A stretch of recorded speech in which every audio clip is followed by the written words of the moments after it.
This is what most Americans innocently put into their bodies these days, and most alarmingly, into the bodies of their children.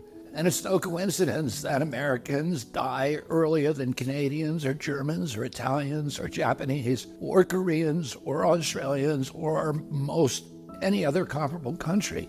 And it wasn't always that way. Until the early 1990s, our life expectancy was the same or better than other developed countries. Then suddenly, more and more Americans began suffering from chronic diseases, from obesity, cancer, diabetes, kidney disease, Alzheimer's, heart disease, and all kinds of autoimmune diseases. Our maternal mortality rate soared to the highest of any developed country on earth.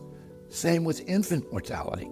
Like the frog in the slowly boiling water, we didn't really notice as we got sicker and sicker. We've grown now to accept chronic disease conditions as normal. But now, in 2024, we're finally waking up to this cataclysm, and we're asking ourselves, how in the world did this happen? A big part of it is our diet.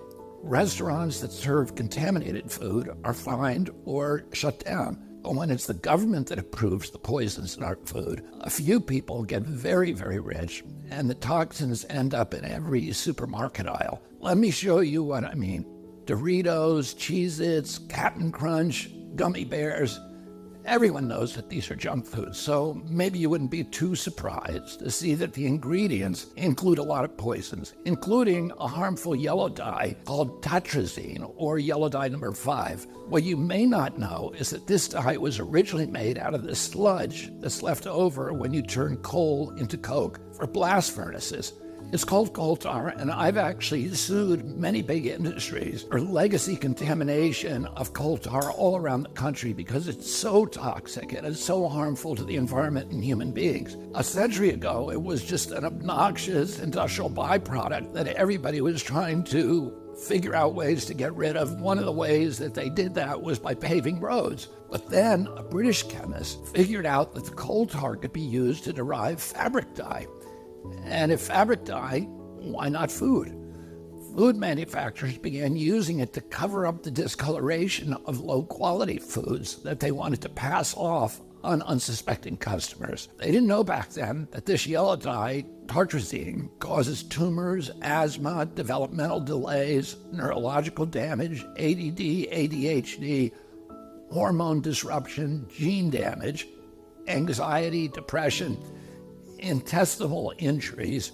Well, we know it now. We've known this for decades. That's why tartrazine is heavily restricted in other countries. In some countries, foods with tartrazine have a warning label that it may cause ADHD in children. Today, it's made from petroleum, not coal tar. Either way, it's crazy to add this to your kids' favorite foods. It doesn't even change the flavor. This yellow dye isn't just in junk food.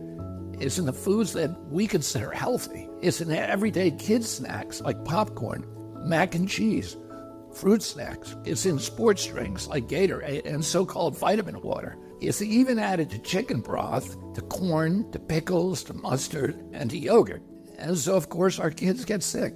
And we lovingly feed them chewable vitamins which have, surprise, tartrazine. And so the cycle continues until the coughs and asthma kick in, at which point you go to pick up some cough syrup. And yeah, you guessed it, tartrazine. I've been picking on tartrazine today, but that's just one of at least 100 chemical poisons that our health agencies allow into our children's food. I can make a video just like this to talk about Red 40, BHA, BHD, potassium bromate, chemical after chemical, and on and on and on. If just one of them can cause all of these problems, imagine what they're doing in combination. That's never been studied. If we took all of these chemicals out, our nation would get healthier immediately. We'd have fewer sick days. We'd have better focus. We'd have less anxiety. Our kids would learn more easily. We'd lose weight.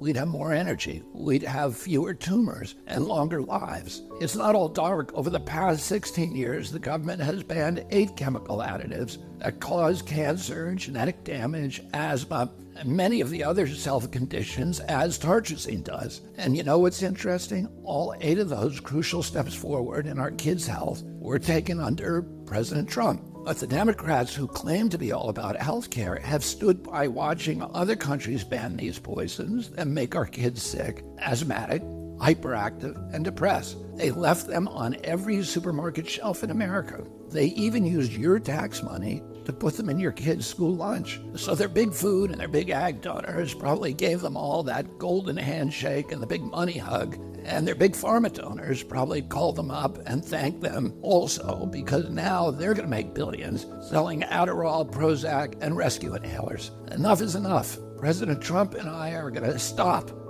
the mass poisoning of American children. Together, we're going to make America healthy again.